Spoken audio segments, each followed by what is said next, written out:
So I've come to the conclusion that I am probably the smartest person you know. I am most definitely the smartest person I know, and just every so often my sheer intellect, intelligence, ingenuity and pure genius just requires me to make a little video to emphasise that fact. Let me explain.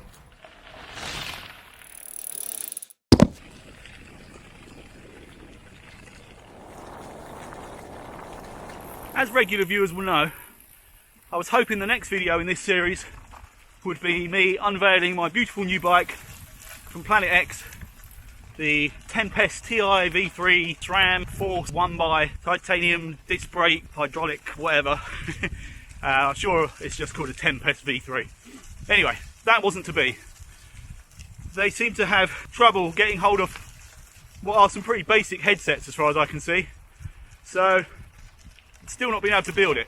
This is Wednesday, by the way. Wednesday the 5th of May, I believe. I was supposed to have had it, or I was hoping to have had it, 5th of June. I was hoping to have had it on the 30th of May. So, I'm not best pleased, but I need to learn patience, I think. So this isn't a bad thing for me, having to wait for something. Anyway, one of the biggest disappointments was not being able to make a video about it, and it being a while since I managed to make an outdoor video. And luckily, my genius stepped in and gave me a reason to test out something new. I say new, something old, but utilised in a new way. I'm going to put up here and tell you what I'm prattling on about.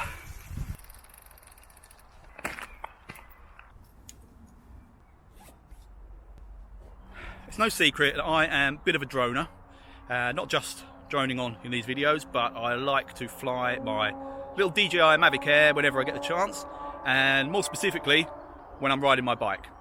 Sadly, I don't really have the skill set to control a drone and fly my bike and ride my bike at the same time without risking life and limb for both myself and innocent bystanders.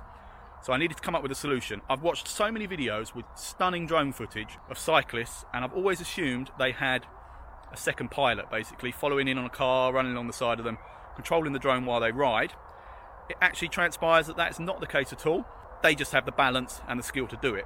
But I've managed to overcome my deficiency in this area with the most simple, elegant, beautiful, and for me, free solution. And this is it. What that is the mount cut from the bottom of a quad-lock iPhone 7 case that I no longer use because I upgraded my phone, super glued to my Mavic Air controller. You can probably tell where I'm going with this, but I'll show you how it works. So over here on the stem, I already have the quad-lock mount on the bike. You simply line up the reverse side on the back of the controller. If I can ever line it up, this is always the fiddliest bit. It's just a quarter turn. There we go. Line it up, quarter turn, click. There we go. One DJI Mavic Air controller mounted to my bike. Phone then hooks onto there, clamps in with these and clamps into these grooves nice and firmly.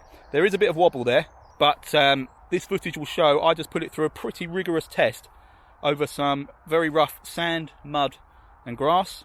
Nothing fell off, nothing broke, seemed absolutely fine. If I was to go full on mountain bike trail riding, I might consider some kind of extrusion from the bottom of the mount with a pad on it just to take any flex from the phone itself. But as I say, seemed pretty solid. So there you go. That's it. The quad-lock DIY Mavic controller bike stem mount. Maybe I'll make them in orange and trademark them for WKG. Obviously scratch off the quad-lock markings. But works a treat. Oh, hang on, just going to spin you around. Got a bit of a mountain bike race going on here. Evening. Evening. Evening. Yeah, I think those guys have got the idea. This road is made for mountain bikes.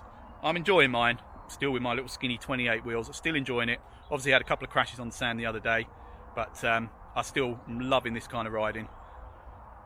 Very anxious to get the Planet X with 38mm tyres and thick chunky tread, but hey ho. Oh, what I will tell you before I wrap this one up, this is always just going to be a very quick one, but whoops, hang on, what am I doing with the camera? If you can see, I've adjusted the cleat position and the tension on my pedals, and I am now a full-on fan of mountain bike pedals. I've been able to clip in absolutely perfectly. Still getting used to clipping out, slightly stiffer than my road bike, and where I'm losing traction on the ground a lot more and panicking a little bit. I'm kind of overreacting with my feet a lot of the times and feel like I'm not going to get out quick enough, but I'm getting there, so I'll just keep going up and down these gravelly, sandy roads, and we'll get there. So all's good. Mountain bike shoes. That's it. Fingers crossed, the next video I do for this road to the NC500 will be the Planet X review. Please. I'd like it to turn up before we do the Montrose meet. Not that I'm going to take it, but that's a couple of weeks away, and I want to get a chance to get out and play on it. It might actually force me to do a little bit more exercise, because my physical training for the Montrose meet has been absolutely horrendous, other than lifting an arm, putting it back down again. I'm getting quite good at that movement. Anyway, thank you for watching. Hope you find this of interest. If you do, subscribe, like, all those things that I'm supposed to tell you to do at the end of a video. And see you soon.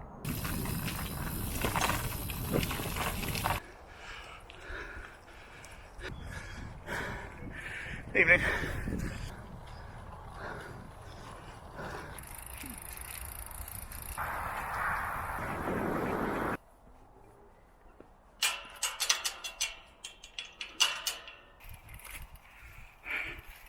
Try to do the right thing.